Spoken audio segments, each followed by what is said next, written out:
Shalom mes frères et sœurs en Christ. Et Dieu vous bénisse et vous garde. Nous espérons que vous allez bien tous. Que la main du Seigneur vous bénisse et vous garde. Père, nous te laissons ces moments, Seigneur Jésus. Tu prends toute la place, Seigneur Jésus, par ta puissance. Tu nous guides par ta puissance. L'Esprit Saint prend la place, fait mourir la chair. Et Père, pour le partage dans le livre où tu nous as menés, nous pouvons partager avec nos frères et sœurs dans ta présence, Seigneur Jésus. Oui, Seigneur,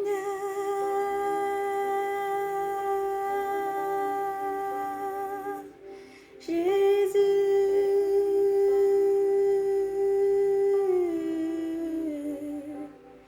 à toi la louange et la gloire. Sois béni, Père, pour tout ce que tu es. Merci, merci, Jésus.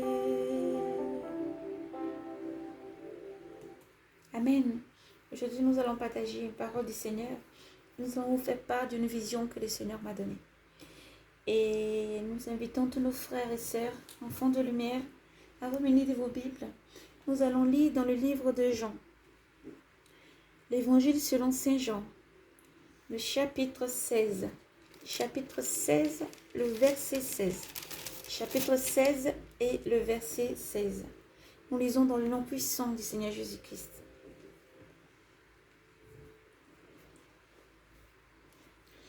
Alors, encore un peu de temps, encore un peu, et vous ne me verrez plus, et plus. Encore un peu, et vous ne me verrez plus. Et puis encore, et vous me verrez. Et puis un peu encore, et vous me verrez. Alléluia. Quelques-uns des disciples se disent entre eux, qu'est-ce qu'il nous dit là? Encore un peu de temps, encore un peu, et vous me verrez. Et puis encore un peu, et vous ne me verrez plus. Et puis encore un peu, et vous me verrez.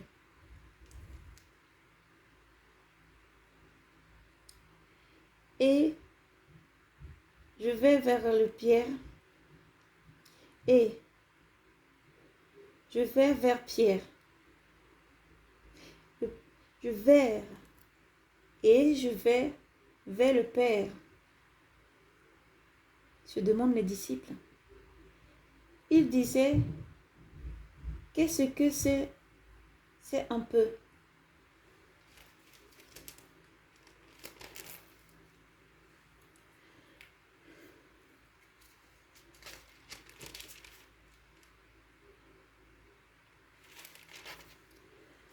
Nous ne savons pas ce qu'il veut dire. Jésus comprit qu'ils voulaient le questionner. Et il leur dit, vous vous interrogez entre vous sur ce que j'ai dit. Encore un peu et vous ne me verrez plus. Et puis un peu encore et vous me verrez. En vérité, je vous le dis, vous pleurerez et vous vous lamenterez, et le monde se réjouira. Et le monde se réjouira. Vous serez triste, mais votre tristesse se changerait en joie. Alléluia. Mais votre tristesse se changera en joie. La femme sur le point d'accoucher s'attriste parce que son heure est venue. Mais lorsqu'elle a donné le jour à l'enfant, elle ne se souvient plus des douleurs. Dans la joie qu'un homme soit venu au monde. Vous aussi, maintenant, vous voilà triste. Vous aussi, maintenant, vous voilà triste. Mais je vous verrai de nouveau. et votre cœur sera dans la joie. Et votre joie, nul ne vous l'enlèvera. Ce jour-là, alléluia, gloire à toi Seigneur. Vous ne me poserez aucune question. En vérité, je vous le dis. Ce que vous demanderez au Père, il vous le donnera en mon nom. Jusqu'à présent, vous n'avez rien demandé en mon nom. Demandez et vous recevrez. Pour que votre joie soit complète. Tout cela, je vous l'ai dit. Tout cela, je vous l'ai dit. Tout cela, je vous l'ai dit. En figure, l'heure vient où je ne vous parlerai plus en figure, mais je vous entretiendrai du Père en toute clarté. Ce jour-là, vous demanderez en mon nom et je ne vous dis pas que j'interviendrai pour vous auprès du Père, car le Père lui-même vous aime parce que vous m'aimez et que vous croyez que je suis sorti d'auprès de Dieu. Je suis sorti d'auprès du Père et venu dans le monde. À présent, je quitte le monde et je vais vers le Père. Ses disciples lui dirent, voilà que maintenant tu parles en clair et sans figure. Nous savons maintenant que tu sais tout et n'as point et que tu n'as pas besoin qu'on te questionne. À cela, nous croyons que tu sors de Dieu. Jésus leur répondit, vous croyez à présent, voici venue l'heure, et elle est venue, où vous serez dispersés chacun de votre côté, et me laisserez seul. Mais je ne suis pas seul. Le Père est avec moi. Je vous ai dit cela. Je vous ai dit ces choses pour que vous ayez la paix. Je vous ai dit ces choses pour que vous ayez la paix en moi. Dans le monde, vous aurez à souffrir. Dans le monde, vous aurez à souffrir. Mais gardez courage. Gardez courage. Mais gardez courage. Moi, j'ai bel et bien vaincu le monde. Moi, j'ai bel et bien vaincu le monde. Alléluia. Gloire à Jésus. Gloire à Jésus. Louange et gloire à toi, Seigneur. Le Seigneur m'a guidé dans le livre L'Évangile selon Saint Jean, le chapitre 16, verset 16. Tout le chapitre 16, verset 16. Et nous nous sommes arrêtés au verset 33. Gloire à toi, Seigneur Jésus. Maintenant, nous allons libérer la vision. Seigneur, merci pour tout ce que tu es. Nous te donnons ce moment. Tu nous bénis, tu nous gardes. Et merci pour ta présence. Merci pour tout ce que tu es. Enfant de lumière, Jésus vous aime, car ne vous laisse jamais sans les nouvelles. Jésus vous aime et il veille sur toi, mon frère, ma soeur. Toi qui entends ce message, sache que Jésus t'aime. Jésus t'aime, Jésus t'aime, Jésus t'aime infiniment. Alors Jésus me fait voir dans une vision, c'était comme s'il y avait eu un déplacement d'une grande foule, au fait. En tout cas, ce n'était pas sur terre. C'était comme si on pouvait se mettre sur les nuages. Le nuage était un peu rose, un petit peu rose, voilà. Et c'était comme s'il y avait un grand trône qui se présentait devant ce nuage et chaque personne pouvait se diriger. Il y avait comme un jugement qui était donné. Alléluia. Et alors, il y avait des familles qui se dirigeaient. Je voyais des familles, des enfants, des familles et tout ça. Et moi, je m'étais approchée. Donc, j'entendais tout ce que le Seigneur disait. Chaque famille, le Seigneur de Noé, il disait exactement ce qui se passait. Et tout ce qui se passait dans la vie de ces familles-là passait comme sur un écran.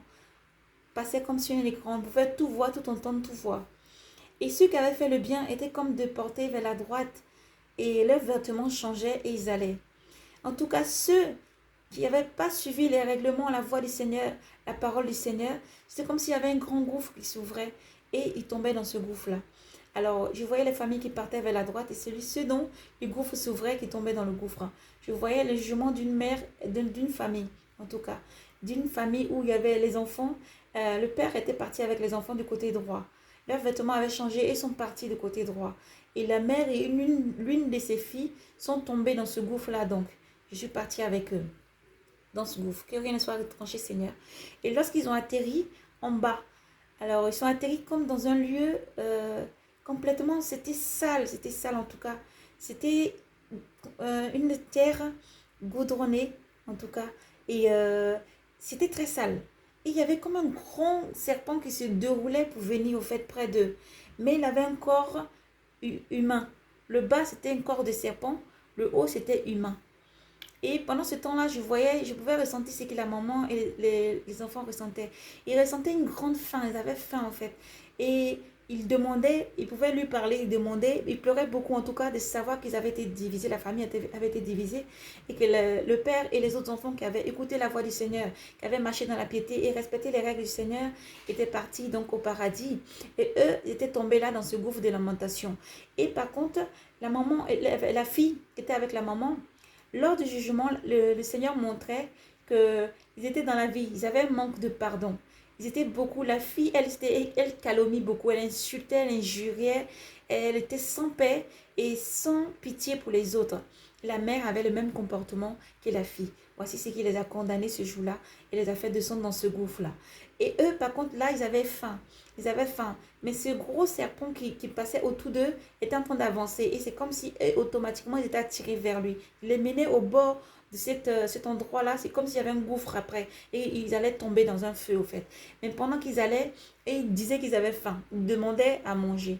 Mais ce serpent avait l'air de vomir quelque chose qui sortait de ses entrailles. Ça avait l'air dégoûtant. Que rien ne soit retranché. Et moi, je disais au Seigneur, c'est dégoûtant. Pourquoi il vomit ce truc-là, en tout cas? Et le Seigneur me dit, non, regarde ce qu'il vomit. Je dis, on aurait une nourriture. Le Seigneur me dit que regarde attentivement, regarde attentivement. Voici comment le Seigneur m'a parlé. Je regardais plus attentivement encore, en tout cas. Et là, je vis, ce n'était pas de la nourriture qu'il vomissait. Il vomissait comme des chaînes, au fait. Ça sortait de sa bouche comme de l'or fin. C'est ce qui sortait de sa bouche. Il vomissait ça, en fait. Il vomissait ça pour leur donner en nourriture. Alléluia. Et alors, le Seigneur, j'ai demandé au Seigneur, qu'est-ce que cela signifie? Qu'est-ce que cela veut signifier, en fait? Que ce serpent-là, cet être-là, en fait, démoniaque, en tout cas, en train de vomir, c'est ce genre d'or, en tout cas, qui sortait comme des chaînes, en fait, des chaînettes, mais ça sortait sans fin, en fait. À chaque fois qu'ils disaient qu'ils ont faim, ils vomissaient ce truc-là. Alléluia. Et en ce moment-là, le Seigneur me dit, béni sois-tu, Seigneur. À toi la louange et la gloire. À toi la puissance, l'honneur et la gloire. À toi la louange, la puissance, l'action des grâces. Merci pour tout ce que tu es, Seigneur Jésus. Alléluia. Nous poursuivons. Le Seigneur me dit alors, alléluia, puissance, oh là là, Seigneur, sois béni. À toi la louange et la gloire, ô Dieu, infiniment bon, tu es bon. Tu reçois la louange et la gloire. À toi la puissance, la sagesse, l'action des grâces. Merci pour tout ce que tu es, Seigneur. Sois béni. Sois béni, Seigneur, parce que tu annonces toutes choses à venir, pour que tes enfants puissent se repentir, Seigneur. À toi la louange et la gloire, parce que tu délies les liens maintenant, Seigneur, et tu défais les chaînes, Seigneur, dans la vie de tes enfants qui vont recevoir ce message, se repentir et venir à toi. À toi la louange et l'action des grâces, la puissance. Saint, Saint, Saint, infiniment saint tu es. À toi la puissance, Seigneur. Merci pour tout ce que tu es, Seigneur. Là, le Seigneur me dit que c'est les personnes qui sont attachées au bien matériel. Quand la trompette va sonner, ils ne vont pas entendre la trompette va sonner. Ils ne vont pas entendre la trompette qui va sonner. Et là, ils vont rester dans les œuvres parce qu'ils sont aveuglés par les choses du monde. Ils sont aveuglés par les choses du monde. Ils sont aveuglés par les choses du monde. Ils ne veulent pas se défaire des choses du monde. Ils ne veulent pas laisser les choses du monde. Ils ont un petit peu d'amour pour moi, mais leur amour s'attache au bien matériel. Et moi, je ne suis pas dans le bien matériel. Alléluia. Le prince qui domine les biens matériels, c'est le prince du monde, le prince des ténèbres. Alléluia. Et moi, je ne suis pas dans ces choses-là. Alléluia. Et donc, les choses que le Seigneur montrait, au plus profond encore, le Seigneur me disait, ils ont les biens matériels, ils sont attachés à des choses. Quand le Seigneur parle du dépouillement et de la sanctification, ce n'est pas rien. Il demande que les enfants le suivent et que vos œuvres aussi vous suivent. Vous savez que lorsque nous allons quitter ce monde, nos œuvres vont nous suivre, vos œuvres vont vous suivre. Et c'est elle qui témoignera, alléluia, ces œuvres-là vont témoigner de votre vie sur terre. Elles vont témoigner de la vie que vous avez menée chaque jour avec le Christ ou sans le Christ.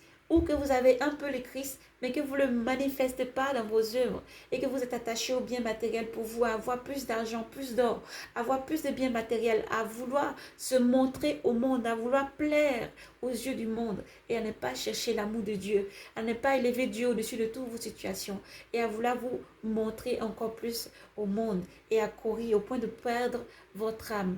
Et Jésus a mal parce qu'il vous appelle à la repentance, parce que la trompette elle va sonner, parce que la trompette elle va sonner et vous êtes en train de courir après les biens matériels, après les choses du monde. Encore, il voit encore ses enfants en train de courir après les choses du monde. Lorsque vous aurez faim dans des moments de tourment, c'est ça que vous allez manger tout le temps. Vous aurez pris la parole du Seigneur, ce qui signifie que l'homme ne se nourrira pas, comme le dit le Seigneur si bien, seulement des choses du monde, de la nourriture et tout ce que nous voyons autour de nous. Mais tu te nourriras de la parole du Seigneur chaque fois. C'est elle qui vient rassasier ton entraille. C'est elle qui vient rassasier l'esprit que Dieu a mis en toi. C'est la parole de Dieu qui rassasie ton esprit. Alléluia. C'est la parole de Dieu. Il faut la manger, il faut la boire. Et Jésus pouvait encore dire que moi, je suis la nourriture. Celui qui me mange aura la vie. Celui qui me boit aura la vie. Parce que je suis la vie éternelle. Il ne tarit pas. Je suis l'alpha et l'oméga. Je suis la vie qui ne tarit pas. Je suis le source d'eau. Les sources d'eau qui ne tarissent jamais. Alléluia. Repentance. Enfant de lumière, repentance chrétien, repentance, venez au Seigneur. Et toi qui ne connais pas Jésus, Jésus te parle encore en ce jour, en te disant que tu ne peux pas vivre tout simplement en ce moment, en disant que je ne connais pas Dieu. Je ne crois pas que le paradis existe et l'enfer existe. Le jour que tu perdras ton âme, là tu verras que ces deux choses existent. Et là, Dieu te dira, tu as entendu ma parole, tu as entendu mes versets, tu as entendu, mais tu t'es endurci les oreilles et le cœur pour ne pas me recevoir. Et c'est cette parole-là qui te condamnera. Dieu vous appelle donc à la repentance. Ces personnes-là ont souffert jusqu'à ce qu'ils arrivent dans le lieu de tourment, ils ont été jetés dans le feu. Donc voilà.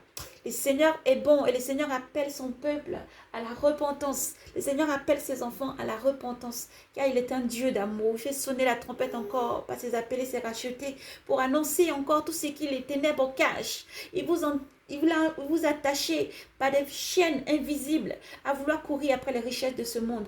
Et votre âme est en tourment. Vous ne le voyez pas. Vous ne pouvez pas le voir. Mais Jésus-Christ, lui seul peut te délivrer. Un seul nom peut te délivrer. C'est Jésus-Christ, lui seul. Il est le combattant, le seul guerrier, l'alpha et l'oméga. Il a payé le prix ultime sur cette terre-là pour rallier tous les enfants de Dieu. Quiconque vient à Dieu vient à Jésus. Personne ne peut partir au Père sans passer par lui, Jésus-Christ. Oui, car il est l'alpha et l'oméga. C'est lui qui est, qui était, et c'est lui qui vient chercher ses enfants. Préparez le chemin du Seigneur car il arrive. Que Dieu vous bénisse et vous garde. Donc cette vision est certaine. Alléluia. Répentez-vous. Répentez-vous. Préparez le chemin du Seigneur. Rendez droit ces sentiers. Aplanissez le chemin du Seigneur. Faites du bien autour de vous. Pardonnez beaucoup. Et fuyez l'impudicité. Fuyez tout ce qui n'est pas bon.